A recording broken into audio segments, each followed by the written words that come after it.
Good morning. It's Sunday, March 2nd. I'm Lisa Evers in the Fox 5 newsroom. Thank you for joining us live on the Fox Local app. A major new contender has thrown his hat in the ring in the already crowded New York City mayoral race. Former Governor Andrew Cuomo announced his candidacy in a video on Saturday. He says the city feels threatening and out of control, and he wants to change that. The NYPD is asking the public to help the man they say is connected to a Midtown robbery. Police say around 5 p.m. on February 18th, a bag with 2 Rolex watches was taken from a 22-year-old on 5th Avenue near 48th Street.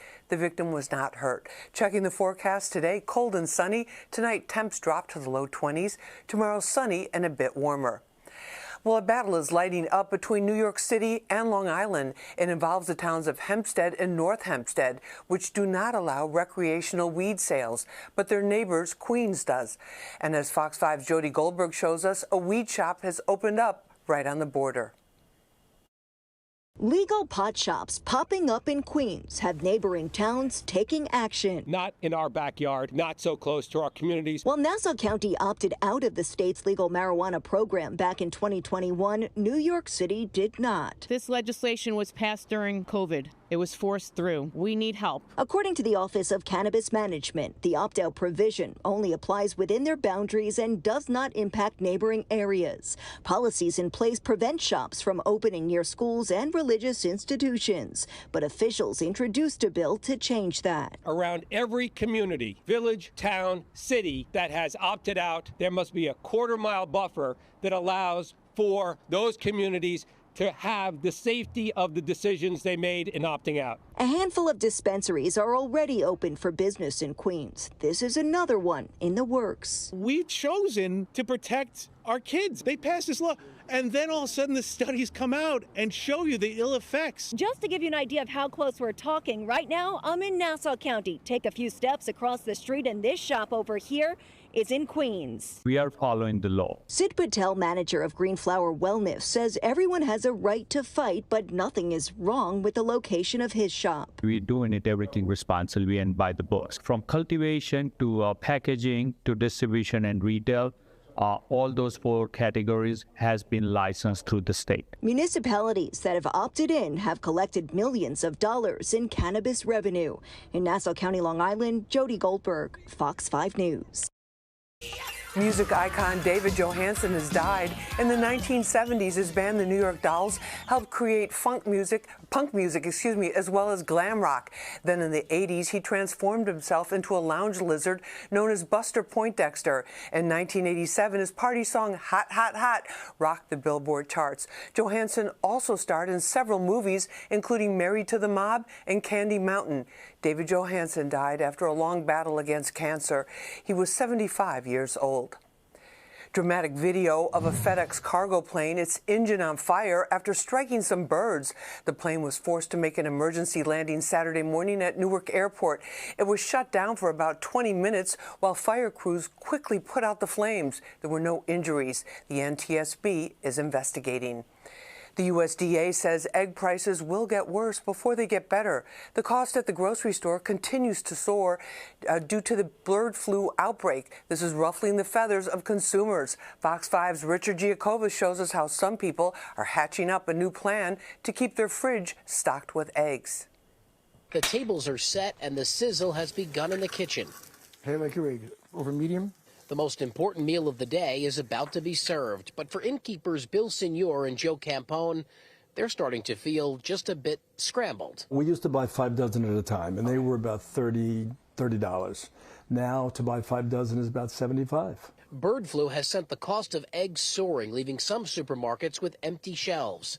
But it's those eggs that keep the Inn at Stony Creek running. If everybody wants an omelet, it's 21 eggs just at breakfast alone. Joe and Bill have been running this historic bed and breakfast in the quaint town of Warwick for a quarter century. They pride themselves on keeping an overnight stay on the more affordable side, but the cost of eggs isn't helping. And so they've hatched a plan. You know, we just decided that we need to get chickens again. Come spring, the hen house in the backyard will be ready to go with its own chicken coop. It's going to take about 3 to 6 months to raise them. In the long run, it will save these innkeepers money by not passing an added expense of buying eggs in the store to their guests. We're trying to keep our prices where they are. So Bill and Joe have plenty of ducks and geese here at the inn at Stony Creek. And yes, they lay eggs, but not every day. Once they bring in those chickens, they're guaranteed at least 1 egg a day per chicken. So if they get 40 eggs on one morning, that's plenty to serve a full house for breakfast. And voila, you have your breakfast. Happy hatching in Warwick. Richard Giacovas, Fox 5 News. The game of mahjong has been around for centuries, but its popularity is growing. Players of all ages are getting involved, and the game is even becoming the centerpiece for some social events. Fox 5's Meredith Gorman shows us what's behind this mahjong resurgence. For some, mahjong has been a part of their lives for years and years. And now they're taking their love of the game and using it to teach and spread it around and bring people together. In terms of tiles, you'll see a difference in flower tiles, season tiles. There are virtue tiles, there are catch tiles, there are animal tiles. There are lots of little tiles that certain variants have. Like David Bresnick, who started playing mahjong in 2006 and now owns Sparrow's Nest Studio in Midtown, a home base for players and lovers of the game and beginners who want to learn. I usually describe mahjong as kind of a cross between poker and gin rummy. Mahjong tiles, a tile's just a card, and the game is kind of like a race. What you're doing is you, on your turn, you have a hand, you're going to draw a card, you're going to see if that card makes your hand better. If it does, you'll keep it and get rid of something in your hand. If it doesn't, you'll get rid of it because you don't have to keep it anyway. And the objective is to get your hand into the right shape. David tells me his favorite thing about mahjong is it's a combination of luck and skill. The 4-player game is played with automatic and traditional tables at this parlor and is inviting to both members and newcomers. I started off as part of another large club that still exists today, but before this place came around, there was like nowhere you could go to play indoors on these automatic tables whenever you wanted for a very affordable rate. Actually, just won my first game ever. Another mahjong club has been rapidly picking up speed too. Green Tile Social Club was founded by 4 friends: Ernie, Grace, Sarah, and Joanne, who would gather to play the game together and ended up building a community from it. What was your best hand of the day today? It was 6 points. I think it was DDW, like all triples, and then 3 accessory points. I think maybe with the dome, self-draw, and maybe my flower. The club puts on 3 to 4 public events each month, typically in partnership with Asian-owned businesses. The events usually sell out. And this traveling mahjong social club has not only cultivated many new friendships, but been a great way to bring a 200-year-old game to a new generation of players. For me personally, it has just brought me home to my culture. It has healed certain parts of me and how I see myself, how I value and cherish my culture, how I better understand my immigrant parents, how I connect with my friends, how I see community. Both mahjong clubs inviting folks to learn the game, bringing people together, and spreading a beloved game to many. Meredith Gorman, Fox 5 News. The city's first aerial drone competition for middle and high school students lifting off in Queens yesterday.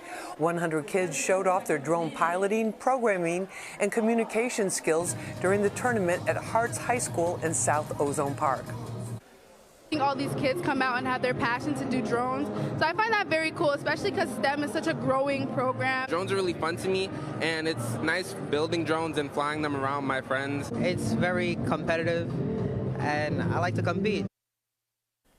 School officials say the students are also being prepared to be FAA Part 107 certified drone pilots. Well, Zendaya has joined the cast of Shrek 5. She plays the daughter of Shrek, voiced by Mike Myers, and Fiona, voiced by Cameron Diaz. Eddie Murphy is also returning as Donkey. Shrek 5 is set for release in December 2026.